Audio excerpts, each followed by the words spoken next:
বসন্তের আগমনী বার্তা নিয়ে ধানমন্ডির রবীন্দ্র সরোবরে পিঠা উৎসবের আয়োজন সত্যি এক জমজমাট উৎসবের আমেজ এনে দেয়।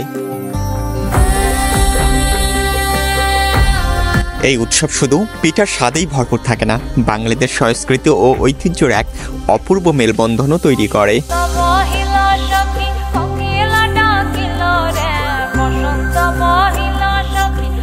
বসন্তের ফুলে ফুলে সাজানো রবীন্দ্র সরোবরের পরিবেশ, পিঠার মিষ্টি গন্ধ আর উৎসবের আমেজ মিলে তৈরি হয় এক অনন্য আবহ। এই উৎসব শুধু খাবারই নয়, বাঙালিদের হৃদয়ে উৎসব। এটি বাঙালিদের ঐতিহ্য, আত্মার প্রতিচ্ছবি।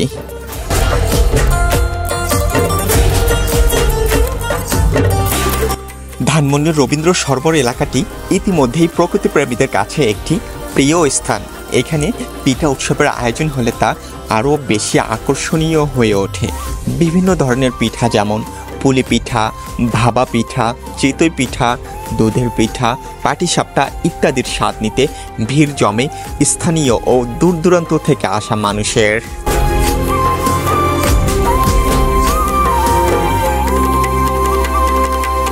পিঠার পাশাপাশি থাকে লোকসঙ্গীত, বাউল গান, নাচ এবং নানা সাংস্কৃতিক অনুষ্ঠানের আয়োজন, যা উৎসবকে করে তোলে প্রাণবন্ত।